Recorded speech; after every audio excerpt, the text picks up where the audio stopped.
What advice would you give to someone who's coming into the industry, and also what warnings would you also give that person? What was the last part of that question? What warnings would you also give that person as to cautions about entering the industry? Interesting question. I would say the first thing is you should never give up. If you have an ambition and you have a passion to tell a story, if you're an actor or a director or a producer, the thing you need is a lot of stamina and a huge amount of enthusiasm. That's the most important thing. And believe. I think the most important. When I meet people who are sort of coming in to interview for jobs, and I'm always looking for people who have, you know, a real sense of enthusiasm and passion for what they want to do. And the most important thing, more than that, is probably realizing that this is a marathon, not a sprint. You can't get to where you need to get quickly in our industry. It's too competitive, it's too tricky. You need to treat it as a marathon, so treat it as a really long run, and don't give up, keep going. That would be my advice. Yeah, I think not giving up is having passion and not giving up, because it's an industry that's full of rejection. But if you have enough passion, you'll overcome the rejection, and you'll make it. And the other thing I'd say, and this is something DB brought up in one of our sessions yesterday, is just do it.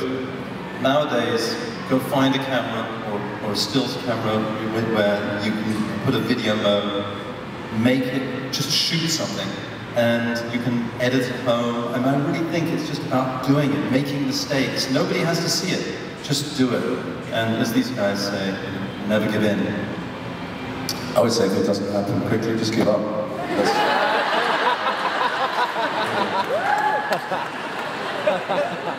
No, I would say, not to you particularly, sir, but when friends' children phone up and ask about being actors, I would say always ask yourself why you want to do it. If you want to do it because it's fun, you think it's fun, then do it for fun.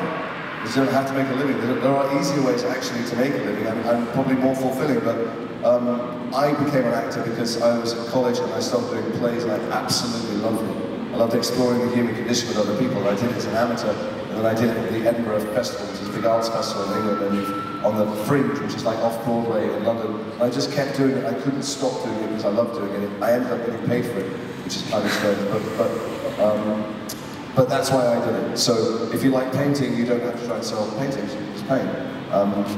Because some of the young people I speak to, I think they like to go into my business because they like to see themselves on the cover of magazines, which is not the same thing as enjoying the craft of it. So continue to ask yourself, why do I like it? And if I like it because it's the doing of it, like David said, let me just do it. And if I end up getting paid for it, then that will be a side benefit. Can I just say one thing? Jason also did it because he was lousy at geography. Edinburgh is in Scotland, not England.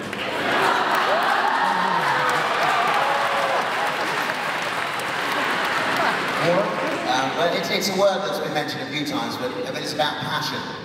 If you want to be an actor, you need to just have the passion and the love of performing, because it's not a very easy business or industry to be in. You know, there's a lot of rejection, a lot of knockbacks, and you know, if you're just in it for the money or for the fame, then you're going to soon lose heart and give up on it. But if you're passionate about performing and entertaining people, then you should go for it. And don't be afraid to knock on doors. There's been many a time that I've been offered a job just because I've asked, couldn't I do that? And I've been pushy.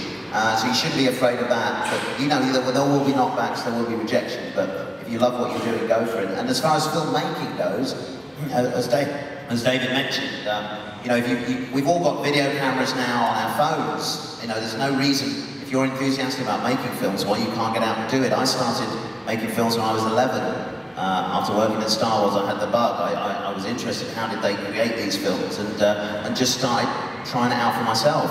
But now we have all the tools at our disposal, which are almost as good as movie studios now on our home computers. So, you know, just go for it and have fun and experiment.